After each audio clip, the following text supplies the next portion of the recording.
Let's read my followers' stories. People say stuff was a nightmare, but you don't know what a nightmare is unless you actually feel one. Get ready because this is a lot. I'm not the greatest at telling stories, but just bear with me. This is a true story about something right out of a nightmare for me. If you have experienced something worse, please don't attack me in the comments.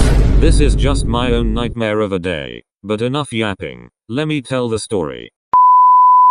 This is about my mom's dad, or who I called Papa. He worked for a truck company called DTI or something along those lines, and it was his passion and his life. That is important kinda to this story. But this is important. The 6th of May, 2011. I was 2 years old. Almost 3. I obviously don't remember this, and I'm just going off what I've been told about that day. Around noon, my mom's mum called her to say Papa just had a heart attack and was in a helicopter going to a hospital. Obviously this worried my mum, so we went to the hospital he was going to. We lived 3 hours away, so we weren't worried about getting there. As soon as he got there, we had to wait in the waiting room for about 3 hours until we could go in to see him. He had to get a stent in his heart, but he was fine. They gave him medicine for if he ever thought he was having a heart attack.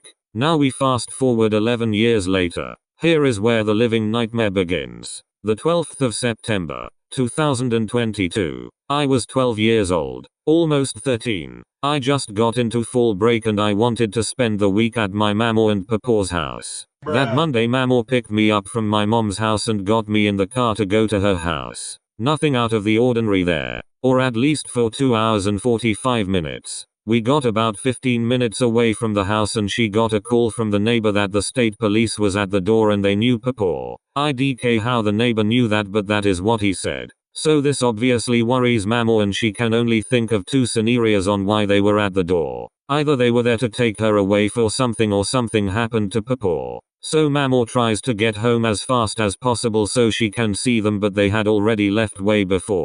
Then we get about 7 minutes away from home and mama gets a call that would forever change her life and the whole family's life.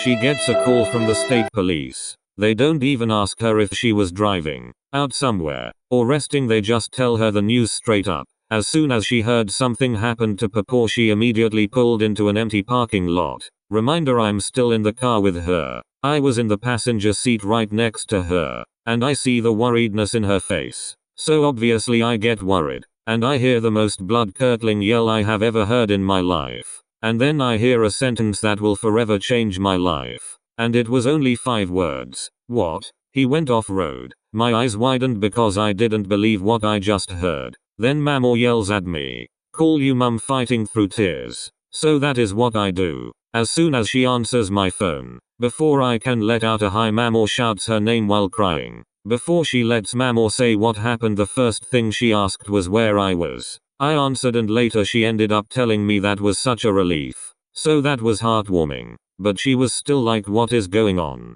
And the same time she finds out what happened is the same time I find out what happened. Apparently he was driving a DTI truck to deliver some stuff, and witnesses say he just randomly went off-road, crashed into a bunch of trees, and ended up in someone's backyard. The people who owned that house called 911 and did CPR, but it wasn't working. When the ambulance came, they tried doing CPR and threw his glasses somewhere into the forest and ripped his shirt to try and shock him back to life. But none of that worked and Papa was pronounced dead right there. But we all knew something was off because Papa would have hit the brake. He always said he had went over 2 million miles without crashing, and he was so proud of that. So something was off. We had no other choice but to just keep driving and make it home. I had to keep calming her down on the way there, but we eventually made it. She later thanked me because without me she wouldn't have known what to do. Another heartwarming moment. But during that whole ride I didn't even break a tear.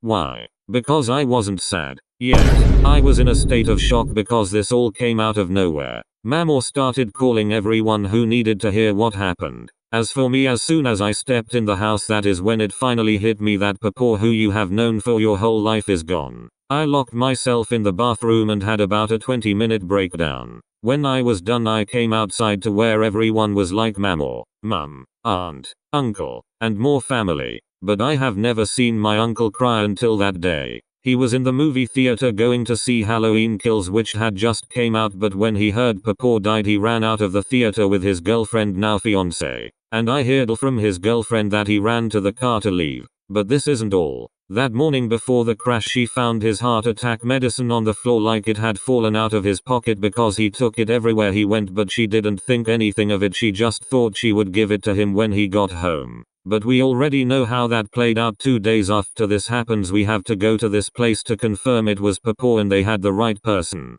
Mum, and my uncle were really trying to convince me to stay in the car while they do this, but I wasn't backing down and I really wanted to do this. I forgot to say we would just look at a picture, we didn't actually go to where they had him. They handed Mamo the folder with the picture in it and I will never forget it. All that stood out to me was there was a huge gash on his head. It was maybe about 4 inches long. There we also found out when they took his organs out they confirmed he died from a heart attack at the wheel. Luckily he didn't suffer. It was one of those heart attacks that 1 second you're here, 1 second you're in heaven. So then we scheduled his funeral for that Sunday. The next day after we confirmed the body we heard how the paramedics threw Papaw's glasses off, so we went to where he crashed to try and find them. We never found them.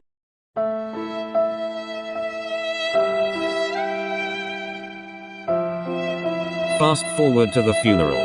My aunt and Mamo were the first to go in. Apparently she thought we were right behind her, but when she got to the casket she realized 2 things. We weren't behind here, and 2. Papaw's shirt was on backwards. We had them put him in a DTI shirt because that is all he ever wore. He was proud to work there. IDK how they managed to put his shirt on backwards since there was a tag, but whatever. Nothing too special happened at the funeral, we just gathered around, said goodbye and shared memories about him. But one thing, at funerals they play songs. And there was one song that destroyed me. And that song was the Golden Girls theme song.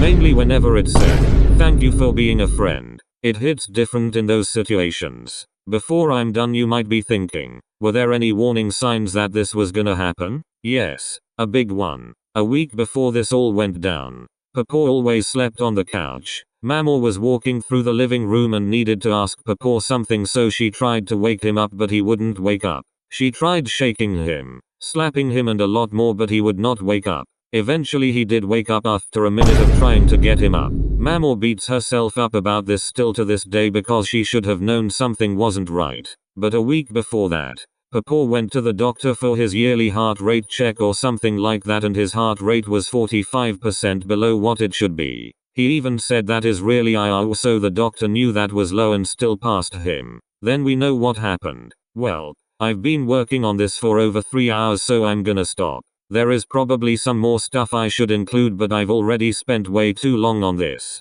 If you made it to the end I really appreciate you and thank you. He really did well, clap for him.